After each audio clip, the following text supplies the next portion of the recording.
Welcome to the intersection of technology, cybersecurity, and society. Welcome to ITSP Magazine. You're listening to a new Securing Bridges podcast. You're about to join Alyssa Miller as she sits down with senior and executive security leaders to share stories of success and failure while working across business teams. It's time to build and secure the bridge to the business. Knowledge is power, now more than ever.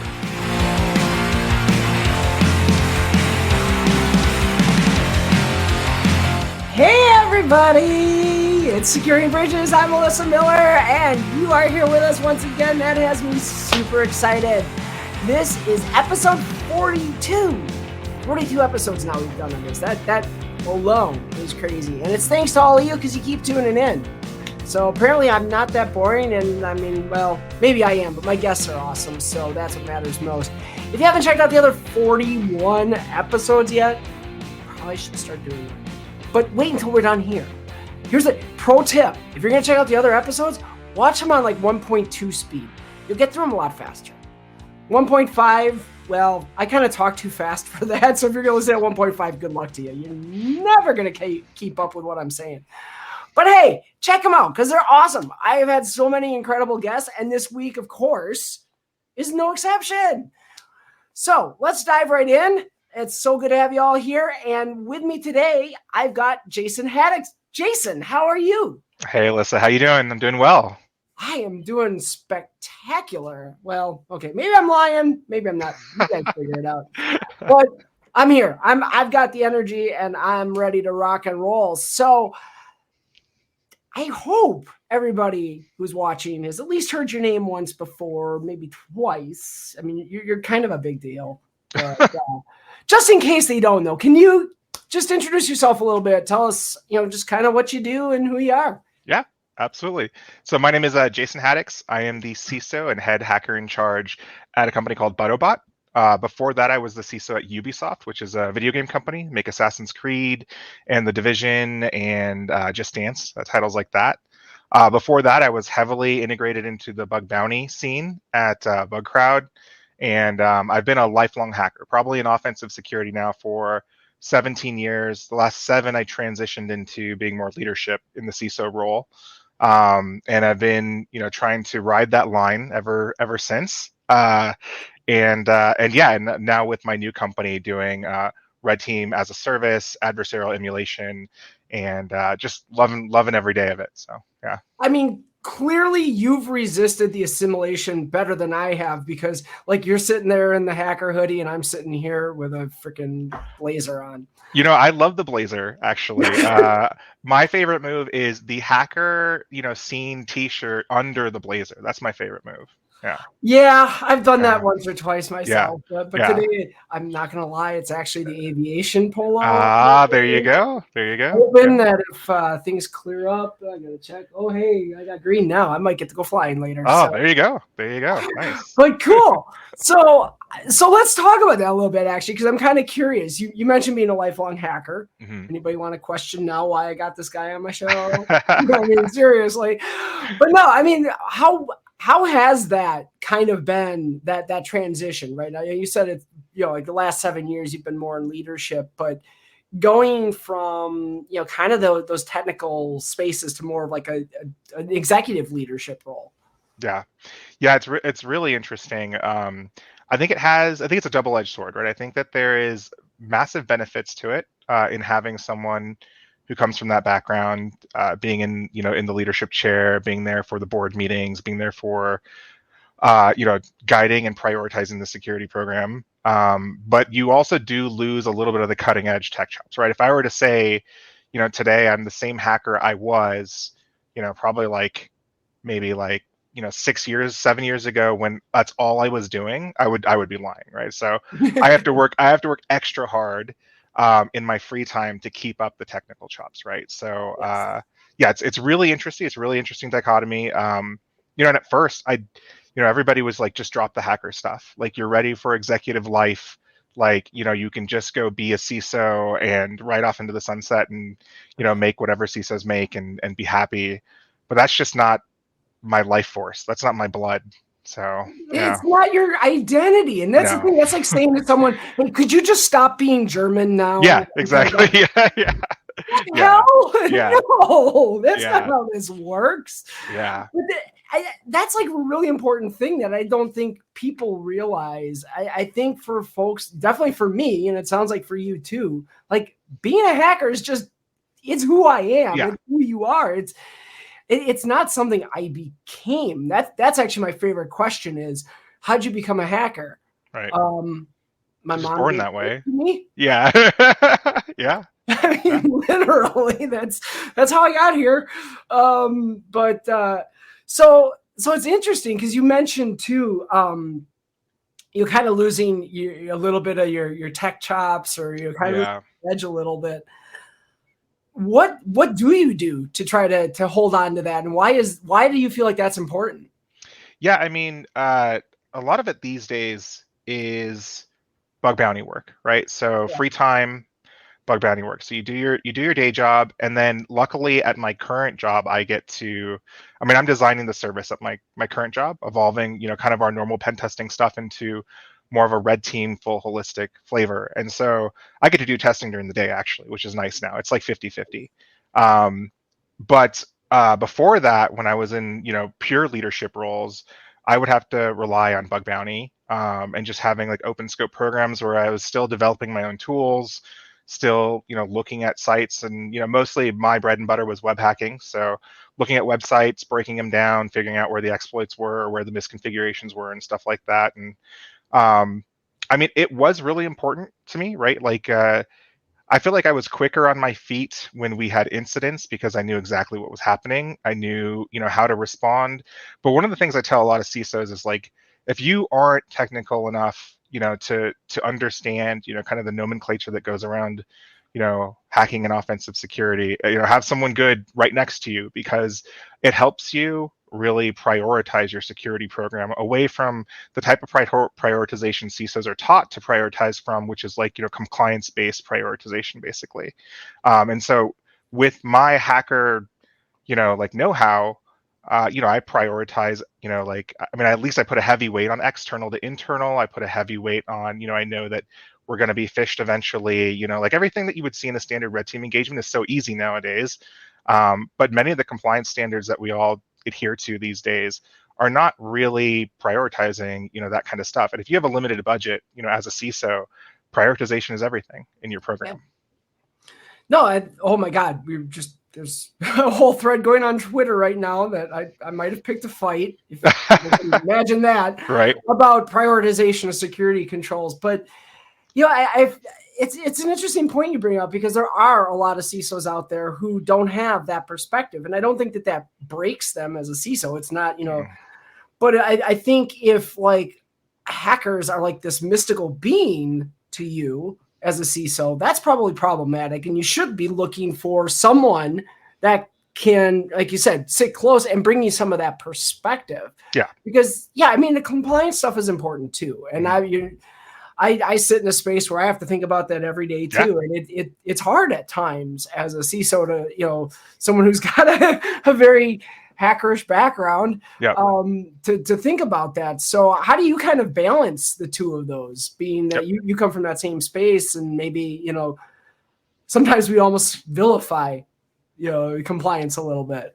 Yeah, no, I don't vilify, like, I don't try not to, at least. I mean, sometimes I'm sure it comes out wrong, but, I do understand the need for compliance. It does bring our industry up, to at least a base minimum standard, I feel like. So there's nothing wrong with, working to get your compliances. So I don't have anything against that. I think that, the difference, I can tell you what I do rather than, what the difference it is. But I mean, like, I focus on, when I drop into a security program, or when I'm doing, a vCISO work or something like that, an asset management program is, one of the first steps to understanding basically anything. And I can't tell you how many places I've been involved with that. I'm like, okay, show me your risk register or your asset management spreadsheet, or show me how CMDB is set up, and, how you control, what's out there and what's on the internal. And I'm specifically interested in external asset management, because that's where the hackers are going to, attack. And then I'm interested in, what you're going to do for protecting your users, right? What endpoint protection are you running, what controls, what IAM, all that kind of stuff. And so you'd be so surprised about how many people who just don't have an asset like management program at all. Like, I'm like, tell me what you have on the internet. And they're like, well, kind of have this, and I don't really know, like maybe some stuff there. And then you go in and you run, in the bug bounty world, it's reconnaissance, right? You run reconnaissance on them, and you find, somewhere around like 150 to 200 apps, and they don't know about at least 20 or 30% of those. And they're like, oh, that's really interesting. And I just don't understand how you can prioritize a program around not knowing, 20 to 30% of your assets online. That's painful, at least to me as a leader. Yeah. I mean, and it's I mean, for me, that's like scary, right? Like that's the last thing I want to hear. And you're sitting there wondering, like, okay, do you know what your IP address range is? Can you please just run Nmap? Like, just do something. Good God, And so it's, and honestly, that's where I mean, I've gone, right? Like, it's like I actually just this week last week working with my IT team. Like, I need a second laptop. I need it just, bare bones, nothing on it. I'll install everything, but I need something I can run these tools with, which feels weird to me as, like an executive to be doing that. And yet I know that my teams are busy, and I don't want to, bother them with my whims, right? Like, hey, this thing's making me feel really uncomfortable. I just want to go take a look quick. I'm not going to call up someone on the team and say, hey, can you run Nmap on this, on this CIDR block, and let me know what you find. No, why don't I just do that? I know how to do that. And that's a special problem, because I had that at Ubisoft when I was there. I was like, there were several things I was capable of doing just on a whim, like you mentioned, right? Like looking for a certain vulnerability when it's published on Twitter or something like that. But we had processes for that, and it's like, okay, well, I don't want to step on the toes of the people who I employ, whose job it is to do this, and like that was a really touching one actually at Ubisoft. I was going to tell you a funny story though. So my interview at Ubi was actually because I did full recon on them. So I went in and interviewed for the CISO position, and they had a whole bunch of people who had interviewed before, but I structured, they made everybody do a presentation basically for the interview. Oh, wow. And what I did is I did, a couple phone interviews, went really well. And then I did full reconnaissance of their external landscape. And then I just kind of threat modeled their whole business I put it into like I think 6 or 7 different domains of where I thought, just from knowing video games and knowing, attack surface, like, how their business was broken up and how they, would differently need to secure all these different places, or these different portions of their business. And that was actually how I won the job. In the course, actually, I had found some of their developers' hard-coded credentials on GitHub too, and I disclosed that to them. Of course you did. But no, that was how I got the job, right? A very thorough kind of risk mapping of the organization, and showing that I was passionate about it, and a full recon dump of all of their sites, which they didn't know of all of them, and it was really fun. So that is awesome, and it's honestly. It's a really good idea. I did not go to that length with my current employer. I did do some reconnaissance though, and that was more from my perspective, right? Like I was getting, you talk to an organization, you get a lot of stories. I actually had the opportunity, because I was kind of colleagues with my predecessor in the role. So I was able to talk to them a little bit about, hey, where are things at? But you also know that, like, okay, this is someone who's got pride in what they've built. Yeah. I have to immediately be somewhat suspect or, skeptical of what I'm hearing. Let's go find out for myself. Right. And so it was an opportunity for me to kind of figure out what was and wasn't 100% accurate in what I was hearing. And, and the reality of it was, when I got into some of those discussions, like I realized I probably shouldn't mention these people what I did, because they're not the people that are going to react well to, this person coming in just, blew through a bunch of our attack surface with a couple different tools like Metasploit and shit. Yep. Might have done that. Yep. So yeah, it's. This was a heated Twitter thread actually a few weeks back. I want to say like 6 weeks or 5 weeks ago, where it was talked about like, an applicant had come in and done, like some security analysis and had basically handed them a pen test report on the interview, and people were pretty split down the middle about like whether that's, like jailable behavior or that's like initiative. But yeah, it was really interesting. Well, it's funny because the first half of that is why I would tell someone to be very, very careful and probably don't do that. Yeah. Not because it is jailable, but because there will be people who think it is at that organization. And I mean, from the bug bounty world, if you don't have that safe harbor agreement, like you're just, even if in the end you come out okay, like you're setting yourself up for a really dangerous situation there where you could end up. I mean, look at our friends in Dallas County, what happened to them. Yep. And you just get caught up in the middle of something political that you had, no idea you were even walking into. So I'm going to say that for everybody watching, like if you want to do this, just be very, very careful, especially coming in with like a full pen test report saying, here's all your bugs because I want to impress you. But also I just literally did a pen test against your system and you may not be real happy that I did that. Yeah. I mean, there was a lot of great suggestions in the thread as to like how they could have presented it a little bit better. And if they had a bug bounty, it would have been better to submit it to the bug bounty than coming with the report. Like there were a lot of nuances there, I think, in that conversation that, the person could have done, to make it safer for themselves. I have a bunch of friends who are bug bounty hunters, and they have done some really groundbreaking research against. I mean, this week they did it against the whole AI TLD. They've done a whole bunch of stuff in the automotive industry as well, and they're younger hackers, and they go after whole important industries, and they responsibly disclose when they're done, but they hack the crap out of them. And they do these masterful write-ups, and it's usually a team of them, and they're just doing it, because they think it's fun, and and they're doing responsible disclosure, and they give the vendor all the time they need to fix.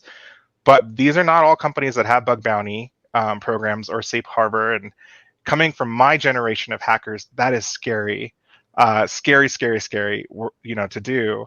But after having lots of conversations with them, how the federal laws have changed a little bit around some of the anti-hacking laws, they feel safe enough to do this type of work nowadays. So maybe things are changing for the better, where hackers can responsibly disclose and not fear the legal pinch. But from my generation, it was definitely for sure.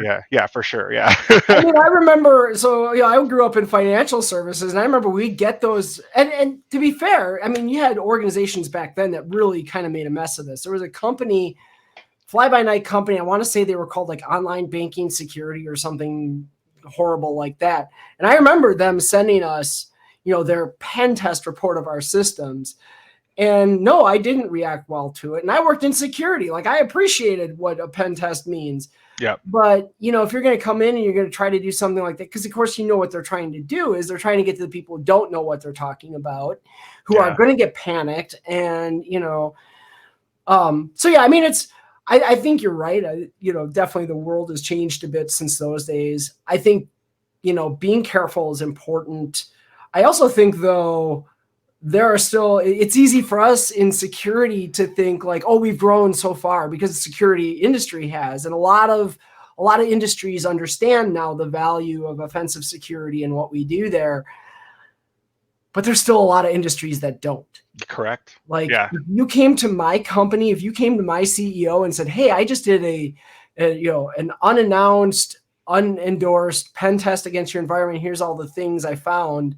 I can tell you right now, well, actually, my CEO would probably be smart enough. He'd come to me with it. But I can tell you, he's not going to be happy. And considering I work in a company of lawyers, Yep. probably don't want to do that. Not a good idea. That's not the company I would target. If nothing else, you're putting me in a situation where I got to convince all those lawyers now, no, we're not going to sue this person. Here's how we handle this. You know? Yeah, absolutely. But, so it's interesting too, because you mentioned AI. Right. And that's getting all that phrase. Oh, my God, has been, that term, rather, it gets a lot of attention. Of course, now we've got large language models and all that's spurred, the conflation of AI is basically everything. Where I know you had mentioned to me that you've done some research in that space. I'm kind of curious, what types of things you're looking at. I mean, you mentioned like the TLDs before and whatnot, but are you looking actually at the AI, like some of these large language models, or are you looking at other technologies? What have you been digging into? Yes, I mean my free time is broken up into like, some gaming, a lot of research on AI right now, and then just like extra work stuff. But yeah, all my AI research has been both, how do I utilize the current state of AI in offensive security, and then trying to figure out how it's going to disrupt many of the existing implementations of security products and kind of the scene. And So I've kind of attached myself to the DEF CON AI Village. So, Okay. so I'm helping them design some of the contests, and I'm on the board of advisors there. And but really, in the first category of utilizing large language models and AI, I'm using it to basically do web testing and to parse exploits and help me port code and all those types of things. Like, one of the things I did was I was on a pen test, or not a pen test, a bug bounty, like 3 or 4 weeks ago, and it was, I can't remember if it was a Node app or something like that, right? But it was mostly web service driven, RESTful APIs. And so I wanted to quickly take this giant piece of source code that I had and figure out what were all the endpoints, and if all the endpoints required authentication. And so I just fed it to the AI. I said, hey, given that this is this type of app, can you first parse out all of the endpoints first? And then it gave me a list of all of the endpoints. And I said, of all those endpoints out of the code, can you tell me which ones require the bearer token, which is the authentication token for the API? And it said 7 out of the 9 do. Here are the 3 that don't. And then I went and tried to execute against those API endpoints, and sure enough, they didn't require authentication, and I was able to pull information out of the API. So there's a lot of quick time savers that it can do. It's beautiful at building regex, which is used in a lot of hacker tooling, right? If you peel back the curtain of any tooling in the information security scene, sometimes it's just fancy regex, right? Yeah, it's always regex, and it's really good at that. And so, yeah, I mean, I use it in a couple different ways. The other thing that I've been building lately is dumping press articles about breaches. So you hear of a new company that has a breach tomorrow, and there's 7 or 8 press articles, of which some are syndicated from the same source, but others are original. And you dump them all into a folder, and it will parse all of them and break it down into its MITRE attack path, and what the TTPs were for the individual attack path. And it'll break down like a professional summary. And so we use this at ButtoBot to basically look at a domain of like if we were going after a healthcare company, to see what other healthcare companies are facing with like threat actors and stuff like that. So it's really useful at doing that kind of stuff, data parsing. And then when I went to RSA, I mean, I just walked up and down the floor of RSA and was just looking at companies and being like, yeah, that one's in for some changes. Like, that one's in for some changes. Like, that one's probably going to be okay. But like, just the fact that the LLMs can instantly parse data as well as they can, and do it in a contextual manner, is probably one of the most powerful tools that we've seen in tech and obviously security for a long time. So, well, I like that you brought that up that way, because I know there's a lot of, well, I mean, just anecdotally across the world, across society in general, right? There's all the usual panic of, oh my God, AI is going to take our jobs. Yeah. Oh my God, robots are going to take our jobs. I mean, how long as long as I've been alive, something is always taking our jobs. Yeah, always taking our jobs. People continue to have jobs. Yeah. The economy sucking is the only thing that ever seems to take jobs, but that's a different story. Yeah.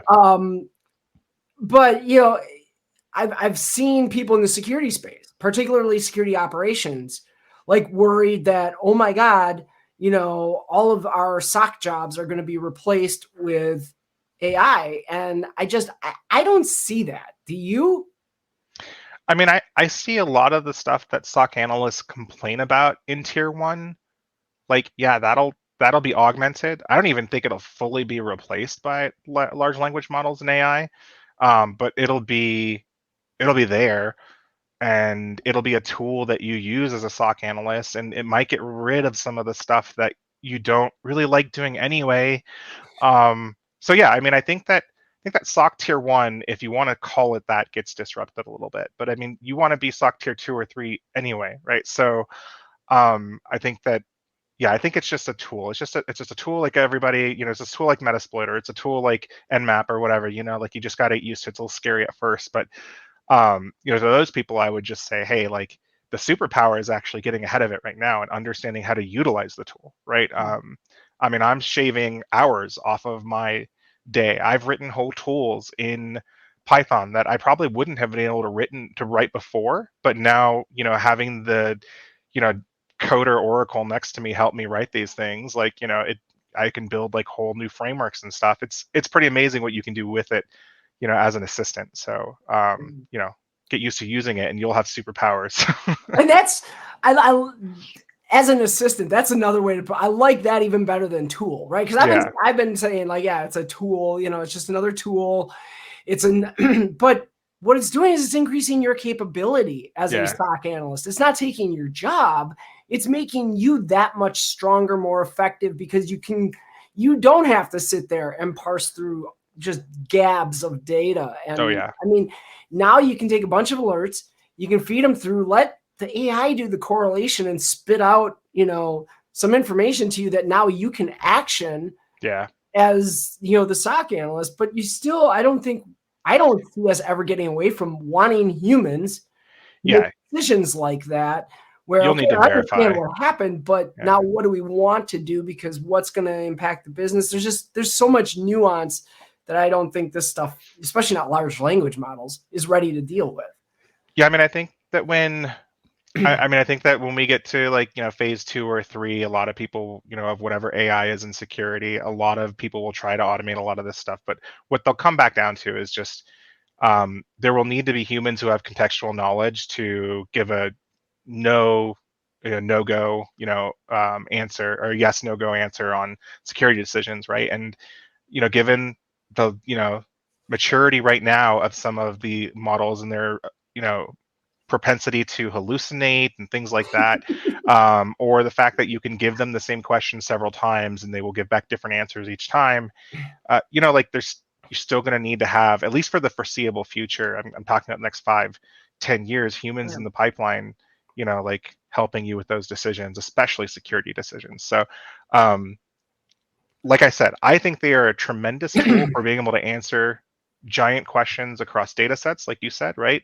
Mm-hmm. And I also think that the information security, or just the business world, there's only about 20% of the business world that even has a data lake that's, capable of ingesting the type of data that you want to implement these, type of models on or train them on. So we have a lot of work to do with organizing our data before you can even utilize these types of things. And so, yeah, there's still a lot of work to be done.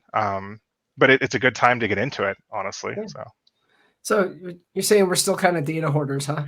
Yeah. Well, the disparate sources, uncleaned, it's just not great. I hear you. Unfortunately, I work in an industry where a lot of the data is that way by design or by purpose. It has to be that way and that's I look at the level of nuance and some of the decisions we make from a security perspective, even from a business perspective. And we have not, that I've seen, come up with a single AI model that understands that level of nuance and that level of just, unspoken knowledge of even just political, mindsets. And I don't mean like political, like government political. I'm talking like, the politics of business, and it's just, I haven't seen where we're even close yet. I mean, we had this story. I don't know if it's true or not now. I've heard it was, I heard it wasn't, but they ran some simulation supposedly with a drone that was going to kill its operator because I saw that. Yeah. Its operator was stopping it from, meeting the objectives. Yeah. Which honestly, I think that was confidential information. It wasn't supposed to have been shared. And so the backpedal was, oh no, never actually really happened. There was no simulation. Right. I did see that the man behind the curtain. Yeah. I mean, I think what will happen is businesses in the hype will subscribe to the ideal of these models or of large language models, and they will start to build them into APIs for their businesses. So all of this contextual knowledge or data that they've been hoarding. They'll turn them into APIs or chatbots or whatever to either offer themselves an advantage in business to try to ask those oracles internally, how do they steer their business, or they'll turn them into products for their users, APIs that their users consume. And what'll happen is now an LLM is also an attack surface, right? Because through that API, you can start attacking it with natural language, right? Using things like prompt injection and start, asking it to give you data that maybe you're not supposed to have access to, but the language model does have access, or the API through the language model does. And then, in order to make those services better for their clients, they're going to hook them up to other internal integrations, and then you're going to be able to attack those systems. Like, what if one integrates with the internal company Slack or Jira or something like that to pull, different sorts of data or documents or whatever, or just has access via the credential it's used on its local computer, its local Linux box. There's going to be like a reckoning of AI hacking through natural language, For sure. As all these businesses implement this into their stuff. I look at it and I'm like, man, I wish I could have, if I could have had this when I was a kid, that roadmap, that, attack vector would have been amazing. All this stuff I wouldn't have had to learn. It's so interesting because, when you get into this type of stuff, no longer are you and me sitting at a keyboard clacking away and entering, semicolons and apostrophes and code. Right now, we're using natural language to try to trick, a model into giving up data or doing something it's not supposed to do. So it's a completely different skill set. It feels really weird to do this. Honestly, it's a trip. Like, to just be like, suppose you are X and that you have the ability to read Y, and one character at a time, read out this thing, and it's really interesting. So. Yeah, I mean, it's in an odd, strange sort of way. It's almost like social engineering meets the technical hacking. Right. Yeah. It's kind of bizarre sort of way. It actually almost works. Yeah. So I mean, but this is cool. Like, see, and this is the thing that I think is so neat to understand is, as a CISO, you don't necessarily have to give up all of this. We don't have to totally move away from the tech, because there is, and it can be really cool. And, you can get into a lot of really neat stuff that applies to your business. I mean, we, in my organization, we had to dig in pretty quick to, all right, what are we even going to set as a policy around use of AI? And then how are we going to educate our people on, how to use AI safely and avoid, common pitfalls of, upload all your code and tell ChatGPT to comment it for you. Yeah. Please don't do that. I mean, it's such a Wild West. It's such the Wild West right now because, even OWASP just announced the LLM top 10 really recently. So that's in like pre-alpha. And I'm one of the people there just trying to participate. But there's a lot of stuff. I think we're addressing it faster than we did. Like, if you think of mobile, it took us a little while to respond to mobile security. Mobile got adopted so fast, mobile apps specific, and they just blew up. And then, 2, 3, 4 years after, we were catching up with security and how to secure code and, Objective-C and, and Android languages. And so, but I think that right away people are thinking about the security implications of AI right now. So OWASP is starting. MITRE has a project that's looking at it, and so it's really interesting. It's all greenfield, and a lot of people are trying to do good work there.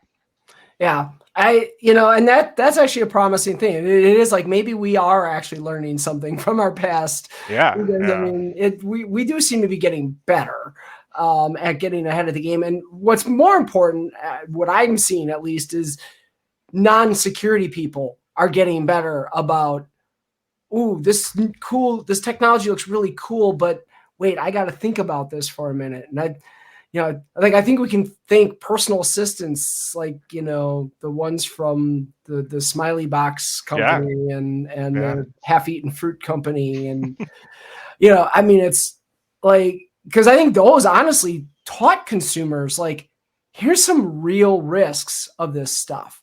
Like people got to use it and they got to see what's good and what's bad. Oh, hey, I was talking in my house about this thing and suddenly I started getting, unsolicited ads in Facebook for the same thing I was just talking about that I've never Googled in my life. Like, So I think that people are starting to, and some of it's probably overblown, but it's making people think about it.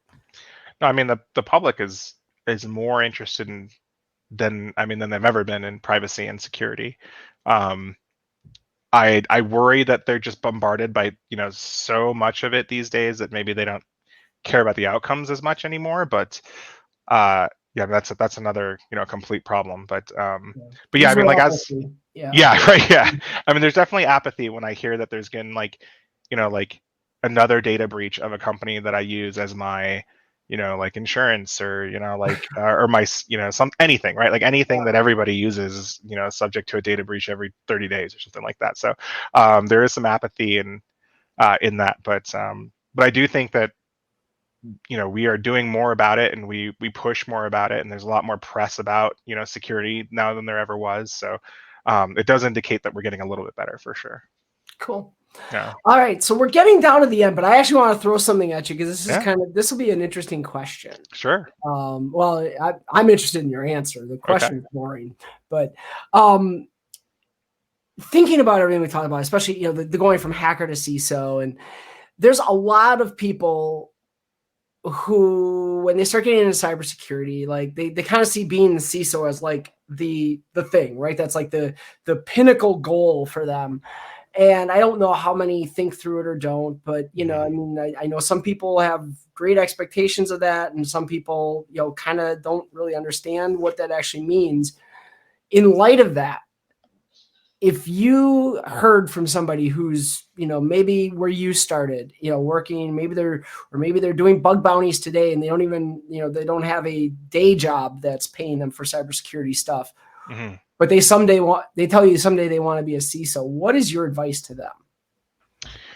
I think, I think it's to realize that, like when I thought of what a CISO was before I did the job, I had some very unrealistic expectations. I thought it was designing security strategy 100% of the time and, helping high-speed teams implement that strategy, and sometimes, being in on the technical talks and stuff like that. And what the job ends up actually being a lot of times is being in PowerPoints and being in Excel spreadsheets and running budget for a large security team and, figuring out hiring and figuring out, political arguments between business groups. And so really there is about 60% of the job that is not security strategy at all. It's mostly, being able to be presentable. It's, having some great, design and PowerPoint skills. It's being able to argue with other high-powered executives, or convince in some areas, or barter in some areas. It's it's making hard decisions, to figure out how the budget gets spent, and these are things that people don't really talk about when they talk about the CISO role, right? They think mostly it's going to be security strategy. So so if you're into that and you do want that to be your thing, there's more resources than ever, right? So this podcast is one where you bring on like a tremendous amount of guests, right?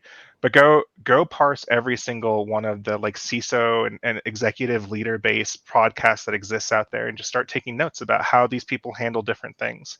And the biggest hot seat that any CISO will deal with is being at the end of a breach, right? In incident response mode. Compliance is hard, enabling business is hard, but what's extremely hard is being in, the ultimate incident commander when there is an actual breach happening. And so, learn the incident response process, learn the portions of security that you're going to have to implement as a program in different maturity states, and start taking notes, around how other really world-class CISOs, do these jobs and things that you think are interesting, and you'll be on your way in no time, I would say. Awesome. Love that. That is amazing advice. So if you're out there, I hope you internalize that if this is something you think you want to do, because I think it is everything you just said, Jason, is like spot on as far as my opinions anyway. But we are to that time. We made it there already. That was quick, yeah. It does go by fast. Yeah. And it has with every one of my guests, I think. I don't think there's a guest I've had on yet where I wasn't like, we're done already? But no, I really appreciate you taking the time. This has been a blast. I've really enjoyed it. And hopefully all you out there in the inner tubes and whatnot have enjoyed it as well. We'll keep coming back. I got a super cool guest. I'm not even telling you who it is yet. You'll have to watch social media to find out who it is. But I do have a really cool guest lined up for next week again. I mean, would you expect any less? Look at this. We had Jason Haddix on here today. It's amazing. But we'll be back. We'll come back next week. We got another great show lined up. But Jason, thank you again for joining us today. And I can't say how much, I can't even put it into words how much I appreciate you coming on. Thank you so much for having me. Thanks, everyone. Awesome. Take care, everybody. We will see you next week right here on Securing Bridges. Until then, have a wonderful week.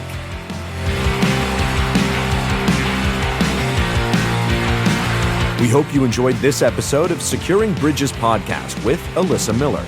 If you learned something new and this podcast made you think, then share itspmagazine.com with your friends, family, and colleagues. If you represent a company and wish to associate your brand with Our Conversations, sponsor one or more of our podcast channels. We hope you will come back for more stories and follow us on our journey. You can always find us at the intersection of technology, cybersecurity, and society.